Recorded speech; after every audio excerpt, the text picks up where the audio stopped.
ಯಾವುದೇ ಒಂದು ರಿಲೇಷನ್‌ಶಿಪ್ ಆಗಿರಲಿ, ಅದು ಯಾವಾಗ ಚೆನ್ನಾಗಿರುತ್ತೆ ಅಂತೇಳಿ ಗೊತ್ತಾ? Hello viewers, welcome to TTM talks Kannada. ನಾನು ಯಾವತ್ತೂ ಬಂದು ಸ್ವಲ್ಪ ಒಬ್ಬಳೇ ಇರೋದಕ್ಕೆ ಇಷ್ಟಪಡ್ತೀನಿ. ಯಾಕೆ ನಾನು ಇದನ್ನು ಹೇಳ್ತಿದ್ದೀನಿ ಅಂದರೆ, ನಾನು ಫ್ರೀಕ್ವೆಂಟ್ ಆಗಿ ರಿಲೇಟಿವ್ಸ್ ಮನೇನ ವಿಸಿಟ್ ಮಾಡೋದು ನನಗೆ ಇಷ್ಟ ಆಗೋದಿಲ್ಲ. ನಮ್ಮ ರಿಲೇಟಿವ್ಸು ಫ್ರೀಕ್ವೆಂಟ್ ಆಗಿ ನಮ್ಮ ಮನೇನ ವಿಸಿಟ್ ಮಾಡೋದು ನನಗೆ ಇಷ್ಟ ಆಗಲ್ಲ.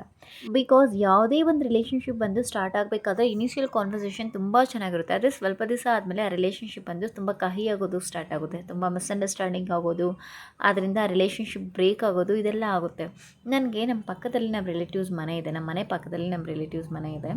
ನಮ್ಮ ದೊಡ್ಡಮ್ಮ ಬಂದು ಫ್ರೀಕ್ವೆಂಟಾಗಿ ನಮ್ಮ ಮನೇನ ವಿಸಿಟ್ ಮಾಡೋದು ನನಗೆ ಸ್ವಲ್ಪನೂ ಇಷ್ಟ ಆಗೋದಿಲ್ಲ. ಬಿಕಾಸ್ ಏನಾದರೂ ಮಾತಾಡಬೇಕಾದ್ರೆ ಮಿಸ್ಅಂಡರ್ಸ್ಟ್ಯಾಂಡಿಂಗ್ ಆಯಿತು ಅಂತ ಹೇಳಿದ್ರೆ ಆ ರಿಲೇಷನ್‌ಶಿಪ್ ಬಂದು ಅಲ್ಲಿಗೆ ಬ್ರೇಕ್ ಆಗುತ್ತೆ. ಅದಕ್ಕೋಸ್ಕರ ಯಾವತ್ತೂ ಬಂದು ಸ್ವಲ್ಪ ಡಿಸ್ಟೆನ್ಸ್ ಮೇಂಟೈನ್ ಮಾಡಿದ್ರೇ ಆ ರಿಲೇಷನ್‌ಶಿಪ್ ಬಂದು ಲಾಂಗ್ ಲಾಸ್ಟಿಂಗ್ ರಿಲೇಷನ್‌ಶಿಪ್ ಆಗಿ ಇರುತ್ತೆ ಅನ್ನೋದು ನನ್ನ ಒಪಿನಿಯನ್. ನನ್ನ ಒಪಿನಿಯನ್ ಬಂದು ಕರೆಕ್ಟಾ ತಪ್ಪಾ ಅಂತೇಳಿ ಕಮೆಂಟ್ ಸೆಕ್ಷನಲ್ಲಿ ತಿಳಿಸಿ. ಇದೇ ರೀತಿ ಮೋರ್ ಯೂಸ್ಫುಲ್ ವೀಡಿಯೋಸ್ಗೋಸ್ಕರ ನಮ್ಮ ಚಾನಲನ್ನು ಸಬ್ಸ್ಕ್ರೈಬ್ ಮಾಡ್ಕೊಳ್ಳಿ.